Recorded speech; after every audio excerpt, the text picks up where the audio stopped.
Hindi nga talaga natural sa magulang, lalo na ang babae, na kalimutan at baliwalain na ang kanyang mga anak.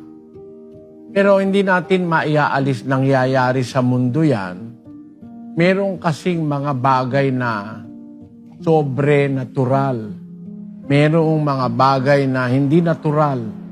Kasi kung natural lang, yung hayop nga yung mga pusa, inaaruga yung mga anak.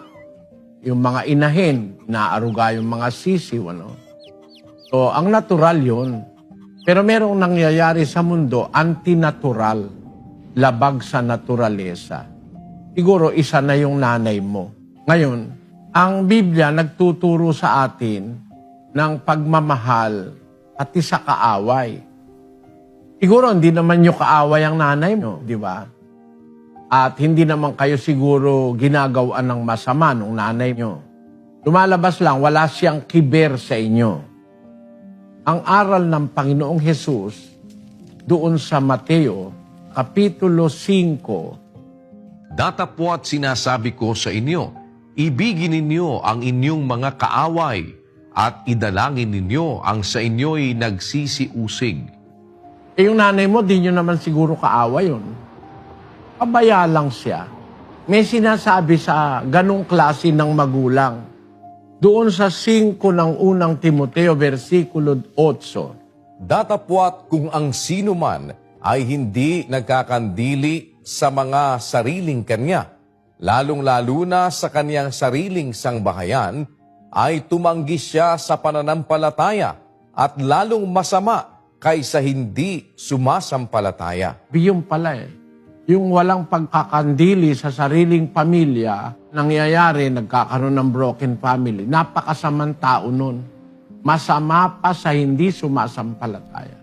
Pero granting na ganun ng nanay mo, alagay mo, hindi mo na siya maibig bilang ina, pwede mo siyang ibigin bilang kaaway. At pagka iniibig mo ang kaaway mo, mapapatawad mo yon, kapatid. Sa 35 ni Lucas, Subalit ibigin ninyo ang inyong mga kaaway at gumawa kayo ng mabuti. Magpahiram kayo na hindi umaasa ng kapalit.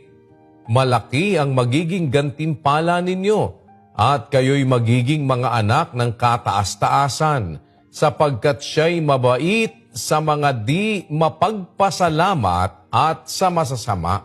magpapahiram ka, papatawarin mo na lang. Hindi mo na aasahang babayaran ka pa, kaaway mo kasi. Iyan ang pag-ibig sa kaaway.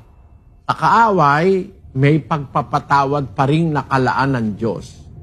Kaya masasabi ko sa iyo, kapatid, palagay mo na masama yung nanay mo, pinabayaan kayo.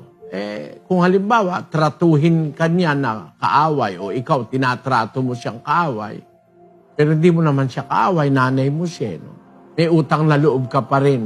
Nagtiis siya ng 9 na buwan, daladala ka. Nung ipanganak ka, maraming sakit din ang naranasan nun. Naglilihi pa lang yun, nahihirapan na yun Kasi ganun ang sabi ng Diyos, Eva, sa 3:16, kapatid na Daniel. Sinabi niya sa babae, pararamihin kong lubha ang iyong kalumbayan at ang iyong paglilihi. Manganganakang may kahirapan at sa iyong asawa ay pahihinuhod ang iyong kalooban at siya'y papapanginoon sa iyo. Maglilihi siya, mahirap. May kalumbayan, manganganak pa na may kahirapan. Kaya parang nakaganti ka na, kapatid. Nakaganti ka na agad nung ipanganak at ipaglihi ka ng nanay mo. Parang ka na nakaganti doon sa pagpapabaya niya. Kaya wag mo na siyang ibilang na kaaway o ibilang na masamang tao. Bagaman masamang tao lalabas ang isang magulang na hindi nagkakandili sa kanyang mga anak. Mas masama pa kaysa hindi sumasampalataya. Pero dahil sa aral ni Kristo, hindi naman mahirap na patawarin ng isang ina. Ang ina ay maraming ginawang sakripisyo sa anak. Yung pinadedi ka lang para ikaw ay mabuhay, utang na loob mo na sa nanay mo yon. Kaya ang masabi ko sa iyo, kapatid, ipanalangin mo sa Diyos yung nanay mo at pagkatapos, kung halimbawa ay lalapit, okay lang. Huwag kayong magtanim ng galit. Kasi kailangan talaga magpapatawad ka eh. Pag hindi ka nagpatawad, hindi ka rin papatawarin ng Diyos. Sa 14:15 ng Mateo. Sapagkat kung ipatawad ninyo sa mga tao ang kanilang mga kasalanan, ay patatawarin naman kayo ng inyong Ama sa kalangitan. Datapwat, kung hindi ninyo ipatawad sa mga tao ang kanilang mga kasalanan, ay hindi rin naman kayo patatawarin ng inyong Ama ng inyong mga kasalanan. So, napakalaking opportunity para sa'yo, mapatawad mo yung nanay mo kasi mapapatawad ka rin naman ng Ama. Ang tao, pag marunong magpatawad, napapatawad din. Pag ang tao'y marunong maawa, kinaaawaan din. Yun ang prinsipyo ng salita ng Diyos sa Biblia.